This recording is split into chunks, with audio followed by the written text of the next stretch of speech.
What would you say is the best thing for you about being a mom? Oh God, I think the best thing is that it's helped teach me patience. Mm-hmm. I did not have a lot of them, and I still struggle with it, but my kids have really taught me patience. What's the hardest thing? Patience. I think the hardest thing is seeing your faults reflected back to you. Yeah. And wanting to be better for your kids. So I guess it's kind of twofold, right? Like, it's reflected back to me, but then because of that, I want to be better and be a better person. Yeah. So I think the hardest thing has really been figuring out how to temper sort of my reactions and be more patient, more understanding, because I'm not a kid anymore. I don't understand. I'm trying to, Mark and I, we're trying to explain something to her, and he used like a really big word, and she's like sitting there going, I'm like, do you understand what he just said? And she's like, no. So really just trying to, to make it so that they don't feel like we're, on them all the time, or, I just want her to feel loved always, and my son to feel loved always when he gets to the point where he understands. I've recently had this happen where Presley has said something to me. Yeah. And I initially thought, like, don't say that to me. You shouldn't say that to people. And then I realized that I'm saying it to her, or that she's hearing me say it to other people. Yeah. Yes. Like, have you noticed that? Yes.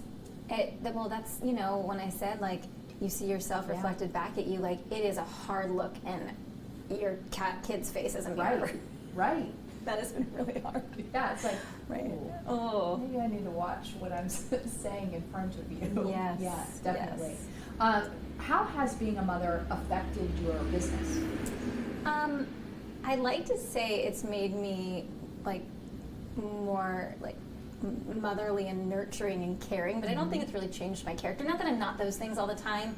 I've always kind of been a people person, but if anything, I feel like it's made me retreat a little bit, because I've always been so on, and I've kind of gotten some of that, like, need to be around people all the time, and it sucks a lot of energy out of you. And I need that energy. I hate using the word deal, but to deal with my kids, or to be around my kids in tough situations, which is usually after school, after work, when you're exhausted. Right. And that's when the patience, gets real low. And so I think,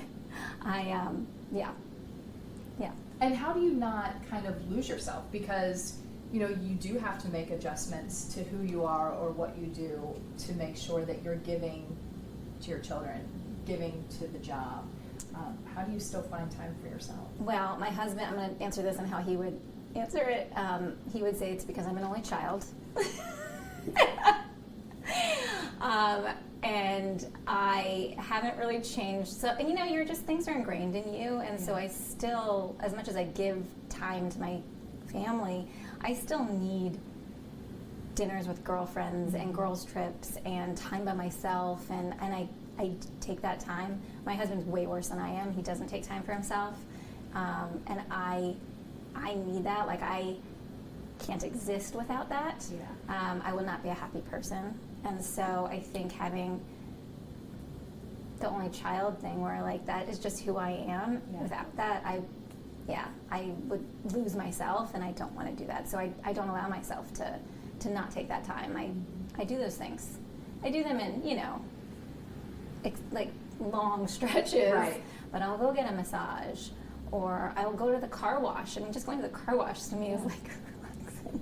Sometimes you just need a car wash. Sitting there. Just a minute to smell the bubbles. But without a child in the back seat. Yeah. Right. And my girlfriends from college and we do a girls trip every year, and we just did our first one in almost 2 years. And that was just, we did nothing for 2 days at one of their houses with no kids and no husbands, and we just hung out. Yeah. And that was so reinvigorating for me. It'll make me go another, however many months until I need it again. I'm like one of those, like, Teslas. Plug in, charge for a while. And then just keep going. Yeah, until I run out of battery. And then I recharge. Is there anything that you do that you would recommend to other moms that's like a time saver, or something you would recommend people let go of? You know, like some people have to have the perfect, I know you like to cook, but like it has to be the perfect meal, or it has to be, you know, the perfect outfit. Like what would you tell somebody? Just let go of it. Don't overthink it. Yeah. I think too. Two things. One, prep the night before. Yes. I have taught myself this. I am not a morning person, and I've had to become one with having to be at school on time, because I have the luxury of coming here a little bit later than most people have to be at work, so I do meetings or go work out in the morning. But prepping the night before, so we're not running around like, you know, chickens with our heads cut off in the morning. That's really helped. And then, yeah, just not overthinking it. My husband taught me that, to be quite honest. You know, I would make all these different dishes, making sure we had like a salad and a side and a main, and he's like, just simplify it. And so whatever you can do to simplify your life, I would say do that, because that takes a whole layer off. And I mean, who doesn't need a little bit of extra, you know, padding there? Yes. To really allow yourself not to feel so, you know, expected, the expectations to be there. And nobody has those expectations for you except for yourself. Right. You know, and I had another friend that kind of taught me that. Like, if you don't have any expectations for other people, they're never going to let you down. Yeah. Right? Same thing for yourself. And I think a lot of people, it's easier said than done, right? They hold themselves in these really high regard. But like, your kids would sit there on a cardboard box and play with you. You know, you don't have to get the perfect game or the perfect toy or the perfect outfit or, you know, the perfect picture. Just don't overthink it. Take it one day at a time. And, you know, we always have a saying here too, it's just like, be better. But be better is whatever that means for you. Whether that's taking time for yourself, being more present for your kids. Yeah. Did you ever have any mom guilt over anything? Oh, well, I'm Jewish, so I have Jewish guilt that has now turned into mom guilt. It's layered. I have mom guilt every day. I don't know how. Somebody has advice for me on this one. I'll take it. I don't know how to not have that guilt. Constant. It's constant. It's something I'm working on. I'm trying to work through. And I tried over the course of my pregnancy to let things go, and it's easier said than done. I'm a work in progress. Yeah. Yeah. It's tough. On the guilt front. The pandemic obviously affected people in a lot of different ways. It's still affecting people and, you know, affecting business. In a word or phrase, how would you describe it for you? Oh God. Survival. I keep saying, when people come in, I'm like, we're still here. Yeah. We survived. Because I wasn't going out like that. You know, with the business, after almost will be 15 years in April, I was not letting a global pandemic shut our doors. And also, my mom passed away right before the pandemic in October of 2019. And I was in total survival mode at that point, just trying to get through my grief. And we were trying to have a baby, and I was just in total survival mode. And I wear that with a badge of honor now. You know, I'm a survivor, and the fact that we made it through really difficult times, personal and business, and I'm really grateful. Is there anything that you learned from your mom, or that you think back now and think, I'm doing that same thing, I learned it from her? She was so determined in life, and personable and patient. And I don't have all of them, but I try and channel that. We did a little hashtag after she passed, LLJ, which was Live Like Jan, because she never complained. She saw the best in people. She gave everybody a chance. And she was also so proud of me, I think, of living, of life. And we knew when she was diagnosed that her time here was limited. We didn't know how long. It was a lot longer than we actually thought we were going to have, almost 8 years.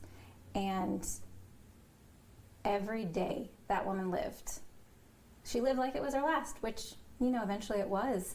And I just look at her and I think about that, and it's what makes me continue on in this life. Yeah, she was beautiful. Thanks. Is there anything else that you want to say about Being a mom, being a business owner and a mom. Give yourself some grace and a break. I think so many people hold so many things like they did something wrong or it's their fault. And I've worked on, like I said before, I've worked on this, like just learning to let those things go. Easier said than done, but give yourself a little grace and breathe.